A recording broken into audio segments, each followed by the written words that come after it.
भारत का संविधान क्या है? एक लाइन में अगर पूछा जाए भारत का संविधान क्या है, जिससे भारत चलता है, जिससे भारत आगे बढ़ रहा है, वही ना है, वो एक किताब है। तो भारत का संविधान इनके हाथ में क्यों है? एक बार जोर से बताइए। बाबा साहब के हाथ में भारत का संविधान क्यों है? क्योंकि बाबा साहब उस ड्राफ्टिंग कमेटी के चेयरमैन थे। बाबा साहब ने लिखा है भारत का संविधान। ये बात पता है ना आप लोगों को? अगर बाबा साहब पढ़े लिखे ना होते तो क्या उनको भारत का संविधान लिखने का मौका मिलता? क्या विदेश में जाकर बाबा साहब अगर पढ़ाई नहीं किए होते तो क्या उनको भारत में संविधान लिखने का मौका मिलता? क्या अरे विदेश में पढ़ करके लौटे तो रहने को घर नहीं दे रहे थे, वो भारत का संविधान लिखने के लिए मौका देते क्या?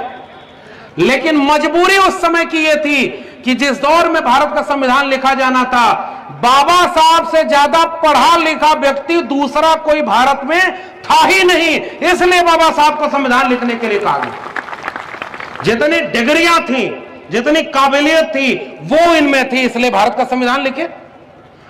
तो अगर बाबा साहब नहीं पढ़े लिखे होते तो क्या यह संभव होता? क्या आप अपने गांव में बाबा साहब की तस्वीर लगा पाते? क्या उनके गुजरने के सालों बाद भी आप अपने मोहल्ले में जय भीम बोल करके किसी भी अन्याय के खिलाफ लड़ने जब खड़े होते हैं तो आपके अंदर हिम्मत किसकी मिलती है?